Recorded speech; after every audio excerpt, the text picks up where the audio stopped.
Smokey. Roll 'em.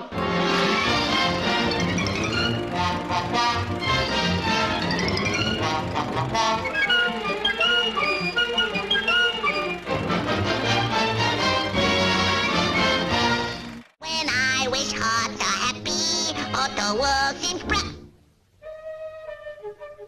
I don't think anybody ever successfully sat down and invented a cartoon character from scratch and said, I've got a new cartoon star, here he is. People tried to do that, but it usually didn't work. And from what I understand, that Tweety was just a character in a cartoon. But once people saw him and heard him and got the idea of his competition with this big mangy cat, Sylvester, they wanted to see more. Sylvester, the frustrated Putty Tat, and Tweety, this wise guy, little bird, were a perfect team. They both had strong personalities, and both had been pretty well developed by the time they hit their first cartoon together. And that's really why I think it was just a dynamic duo right off the bat. I wouldn't do that if I were you. Bob Clampett made a cartoon in the early 40s featuring a little bird. And this cartoon was called A Tale of Two Kitties.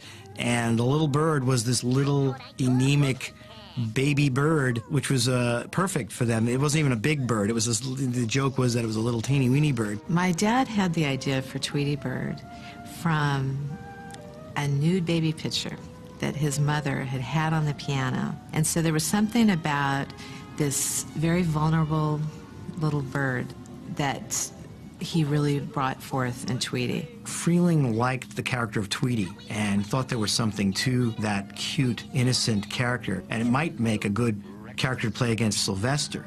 Now talk about a character that was fully formed upon his first appearance. They came up with this great clown-like cat with the big red nose and this sloppy voice that Mel Blanc put on him. Fluffer and Thuckatash. Tweety and Sylvester was easy for my dad. A little teeny bird. He was just a little baby. So that became Tweety. Ooh, you know, he turned into a Putty Cat. I did tell a Putty Cat. Sylvester, on the other hand, is Daffy slowed down because he's spitting out the feathers and the stuff that he eats. I think you're delicious! Freeling admired the Tweety character, thought that was a great character, had some potential.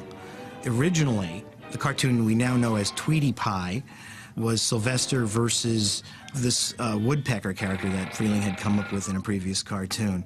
I had done a cartoon with Sylvester and a little woodpecker. You know, I don't want to use that woodpecker. I'll use that Tweety. Eddie Selzer, the producer, objected to using Tweety. Selzer came in and he made suggestions that nobody paid attention to. I said, I don't want to use the woodpecker, I'm going to use a Tweety. He said, no, you're not. So I said, well, okay, here's a pencil, and I just walked out. I said, you do it. I wouldn't have done it if I knew that he wasn't going to call me. He called me that night, says, come back and do it the way you want to.